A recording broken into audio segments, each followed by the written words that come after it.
Protect your DNA. BioPQQ can promote formation of new mitochondria. Infowarsstore.com.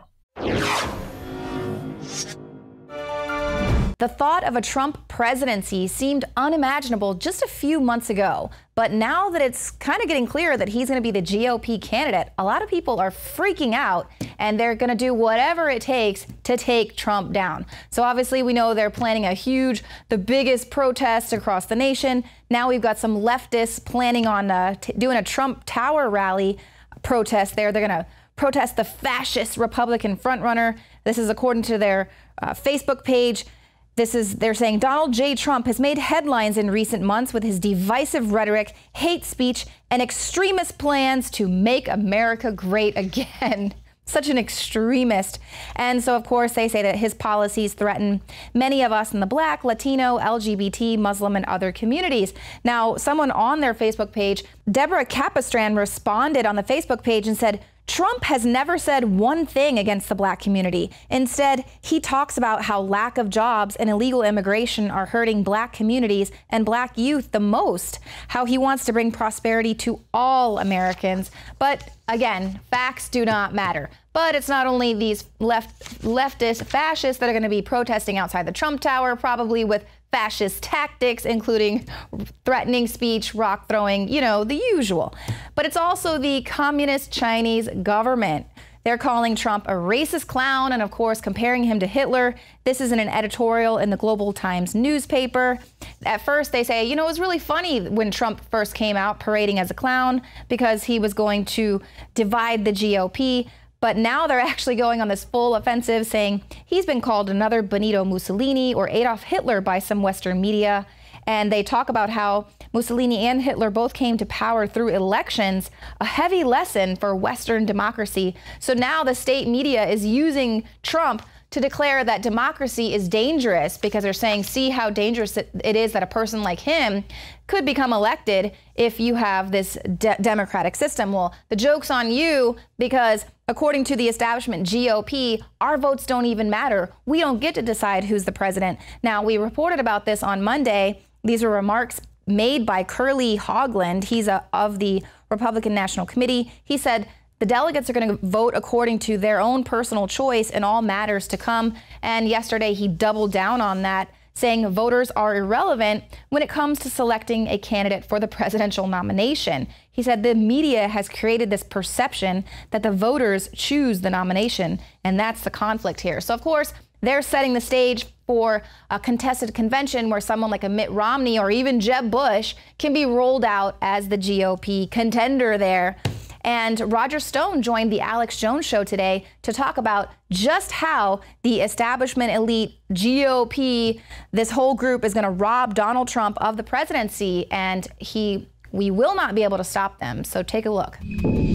Roger Stone, you first warned of this. I know you've been talking to Trump recently. He's concerned. Explain this to us and where this is going and how we fight back against it. Sure. The fact that Donald Trump may have 1,237 votes, a majority on the first ballot, is almost irrelevant to the kingmakers, to the party elites. Look, they're petrified. And here's why. Trump is uncontrollable to them. He's not susceptible to special interest pressure. He doesn't owe anybody. There's no chits that can be called on him. He's his own man. And the only people he owes at this point are the very voters who have propelled him to a commanding position in this contest. So they will pull out all the stops. They will try to unbind all delegates on the first ballot, as the North Dakota Republican National Committee man Curly Howard has already publicly proclaimed. Secondarily, they will try to throw out the delegates of any states where non-Republicans were allowed to vote, even if it is consistent with state law. So if independents and Democrats were allowed to vote and they flooded the polls for Donald Trump, which, by the way, is a positive sign for the Republican Party, they will seek to throw those delegates out. Even in Texas today, even though Trump has won delegates, the Rick Perry, George P. Bush, Ted Cruz combine is refusing to fill those slots with actual Trump supporters. That way they would control those votes on any early procedural maneuvers. Remember, Trump is not without cards. He could knock out the entire Texas delegation on the basis of widespread voter fraud, which, by the way, is exactly how Eisenhower overturned the nomination of Robert Taft in 1952 by unseating the Texas delegates because the caucuses that had elected them were improperly conducted and Eisenhower voters were turned away. Let's play this clip of one of the RNC Rules Committee heads. Just an incredible clip that's going viral everywhere. Infowars.com, DrudgeReport.com, StoneZone.com. If you want to see the full clip, we're going to play about 60 seconds of it. Simply amazing. Where senior GOP official Curly Haugland, quote, "We choose the nominee, not the voters." And then she says, it's this Toto moment when the curtain's pulled back, so why even have primaries? And he goes, that's a good point. Why even vote? I mean, are we North Korea or are we the United States of America? Are we a republic or are we a oligarchy? I mean, the scales are coming off the eyes. Here's the clip, Roger. I don't think that's the case once if it would just be understood. We have a problem with the media. Unfortunately, the cable networks are trying to determine I don't think this is a problem with the media. I've heard from a lot of voters who say if they feel like their votes got stolen, that they would be very unhappy and very angry. I think you're looking at a different situation. I realize these have been the rules, but the last time these rules were put in place was 1976. It's been a long time since then. Yeah, they're still there. Yeah, that's a problem. The media has created the perception that the voters will decide the nomination, and that's the concept. That's the conflict here. We feel like we live in a democratic society. What you're telling me is it's not a democratic society, and your votes don't necessarily matter because it's a democratic representation, correct? No, that's not what I'm trying to tell you. What I'm trying to say is that we're just one of the political parties. There's many political parties, but political parties choose their nominee, not the general public, contrary to popular belief. Then why bother holding the primaries? That's a very good question. Look, Gary, that's a very good question. So they've reached this magic moment where they're out in the open. They're trying to sell the idea that they can change rules and ignore the popular vote. The Democrats are doing it as well with Sanders. And the Republican leadership's obviously sided with the Democrats. They don't care if they blow the party up. That's all part of the plan. But will they be able to survive the public's anger? And will they be able to bully the superdelegates into going along with this, Mr. Stone?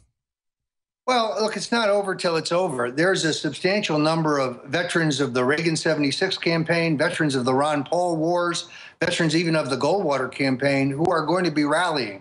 Do not assume that Donald Trump will be outmaneuvered at this convention because we aren't going to let that happen. And Trump, as someone this close to the nomination, is not without cards or maneuvers. And he can outmaneuver the kingmakers.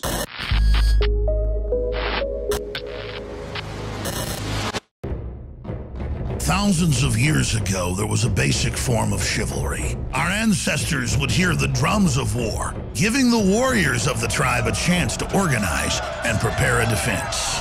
60 years ago, when foreign air forces were approaching filled with bombs, they had drums of their own, air raid sirens. But in the 21st century, there are silent weapons for quiet war. Pathogens added to the food and water and to the lining of plastics that destroy our vitality, turn off our hormones, and accelerate our journey towards death. I personally counter this onslaught with Anthroplex. Anthroplex is designed with known organic concentrated herbs to create the basic foundation to normal metabolic activity inside the human body. Discover why Anthroplex is turning so many heads today. It's time for us to take our bodies back into our own hands, and it starts at InfoWarsLife.com with Anthroplex.